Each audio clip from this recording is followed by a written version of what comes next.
Hi Scorpio, welcome to Higher Source Tarot for a tarot reading for all Scorpio, Sun, Moon, Rising, and Venus. Happy birthday to all of you who are celebrating.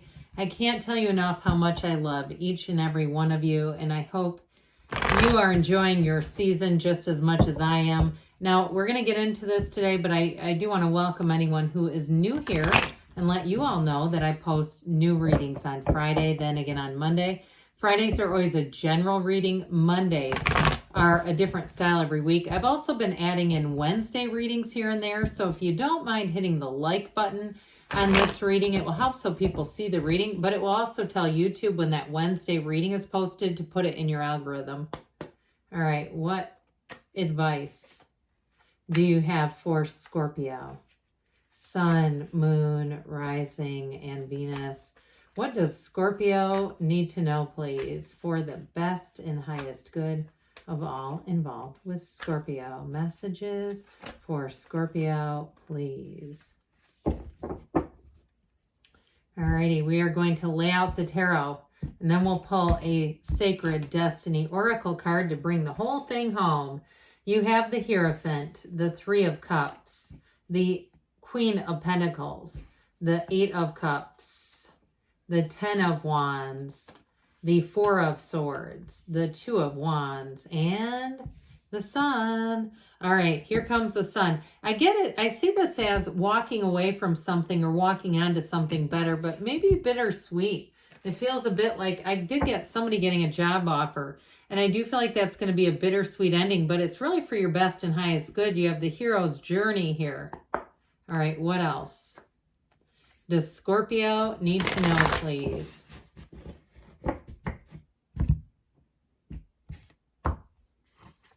All right, oh, you have Purity. It's such a beautiful card, okay? This card of Purity is the first snow, really. So I don't know where you live. If you have snow where you're at yet, you may have seen a few flakes here or there, but it's basically saying that it's time to start fresh and new, okay? Whatever's happened in the past, let's wipe that slate clean. Your future is fresh, it's illuminated, it's vibrant. That's what this is about.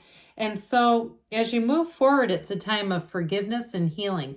But truthfully, more than anything else, it's a time of letting go. So you have it with the tarot as well, but God, I just can't get enough of that. Okay, you got to see it for a long time, but it is beautiful. And did you notice too the two different eyes?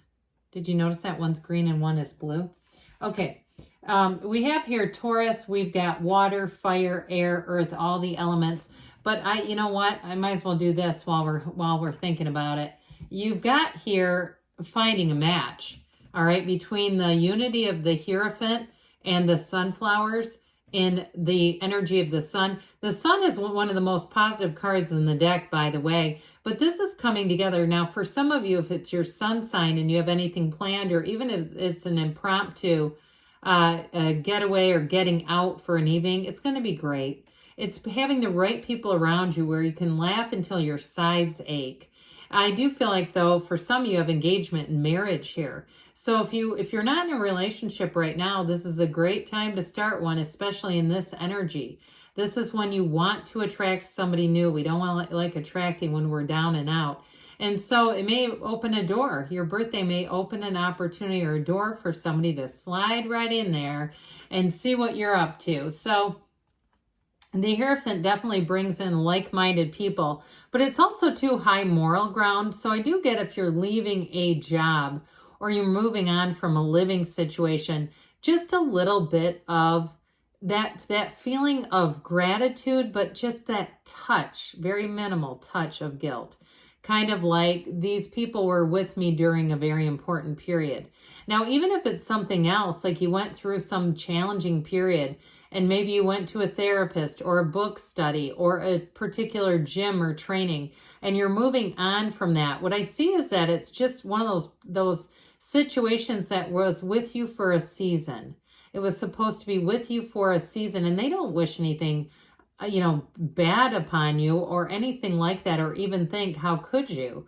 They see it as the same. This was just part of a season.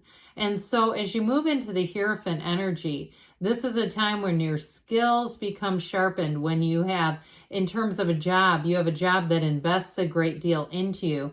And if you were at a job that really worked around your schedule, if you were raising kids or you were in school and they were very good to you with that, I still feel like you're going to go on to a new job where you get even more training, and it really does benefit you on a personal level. I mean, yeah, we're here to help out and work and all that good stuff, but truthfully, most companies, businesses, schools, hospitals, doesn't matter.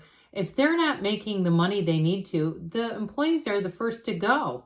I remember years ago, I work in a union, but I'm like a very specialized type of discipline. I'm a licensed clinical social worker. Anyway, long story short, I had 11 years of seniority and I got put on a leave instead of somebody from another department who had much less training, not a licensed clinician, not even close, but she was lowest on the totem pole and was married to one of the higher ups. And so it was one of those times where it was like, ooh, you can see how quickly, right? How it's like, this is not the right thing to do. I did not get laid off, by the way. It was more of a, this could happen kind of a thing, but that changes how you see things. And so anyway, I just give you my own experience because sometimes we get close and we get confused that our coworkers are our family and our friends. I'm close to people with work too, but I do feel like it's for somebody, you've got a time to move on here. So with this, in terms of love too, by the way, get yourself out there. Don't be afraid. I see somebody playing cornhole in looks like a backyard or something like that. Now, if the person's not there, or even if you get invited to, maybe you get invited to somebody's family event and they do outdoor activities, or it's a family gathering and maybe you're new to the relationship, I do feel like it's going to go over well. But I also feel like too, those events, that's doing something for you. It's raising your own vibration. And you may meet somebody who has a friend of a friend kind of a thing. Because I definitely see this. And if you're in a relationship right now, it's not going anywhere. It's only getting more serious. It's still fun though. There's still upliftment here. And so with the Queen of Pentacles, here's where the money comes in. So in terms of a job, she's got a perfectionist nature. And so if you interview, you're going to hit the mark on that interview. It's going to be one of those times where you walk out and they say, do we even need to talk to anybody else here? Now, if you're interviewing people too, you might find that you're a bit persnickety in this energy, but that's okay. Because, I've been in that situation too, where we've hired people and they were sinking and it was not a good fit. So I do feel like this may be a time too where or if you are hiring and you're involved in it, you're a voice of reason as well. And so we don't just fall in love with somebody's personality, we get involved with their skill set too. So in terms of work though, I do feel like overall you're gaining respect. For somebody, like I said, you have a job change that brings in more money, but it also too she spins straw to gold. So any moves you make financially will be smart, but they'll bring in the money. And so this Eight of Cups, I don't know why I wanted to get out Pentacles there. Eight of Cups, like I said, it's moving on to something better. It's a deepening commitment in a relationship. But in terms of a job too, it's not that these upright cups are not bad. Upright cups are a wonderful symbol in the tarot, but they're trying to say that you've outgrown a situation, Scorpio. And it's time for you to move on in your own life's path, taking your own journey one step at a time. So with the Ten of Wands, those of you that are in a transition, you might find it a bit burdensome, especially if you're in between moving on to another job and you're trying to leave the place in a positive position. Now, if you are physically moving too, and that's what that was about, and you're a bit worried that, whoever it is, if you were renting a room or renting a place with somebody, that they're not going to be able to make ends meet, and that's what that's about. Look, they'll find somebody. That's part of their path. But either way, if you are moving, I do feel like you're going to be glad when it's done. With this Ten of Wands, this is difficult to carry. And it does feel like a bit emotionally stressful, but it feels more than that. It feels busy. Like, oh God, as soon as I get done with this, life will get a lot easier. And I agree, it will. I also want you to know too, though, with this Four of Swords, those of you that are finishing up a cycle, like we said, you're moving on. You also need a little bit of this, a little dose, just a dab will do you of the Four of Swords to get your energy clear, because that moving energy feels a bit chaotic. So if you are changing jobs or you're making a physical move, Again, give yourself a night in. Give yourself something where you can feel like, oh, I can just sit my ass down for a minute and not be all over the place. And so too, I feel like somebody here might have some PTO and there's like this moral conflict of, do I use this before I go? Look, you earned it.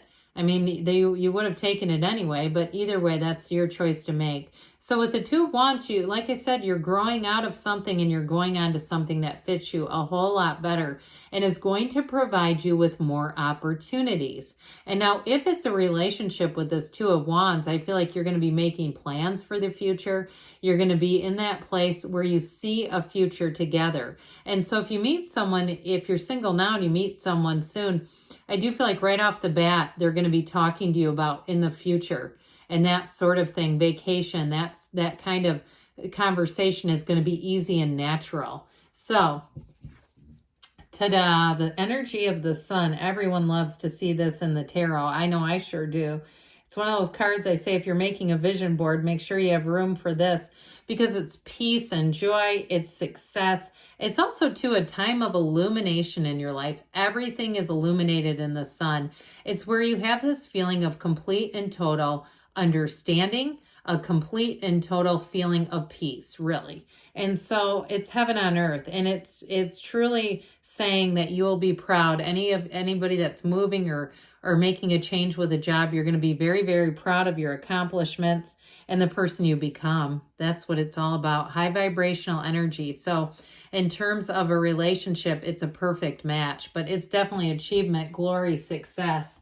All right, let's see here what the angels want to tell you, Scorpio.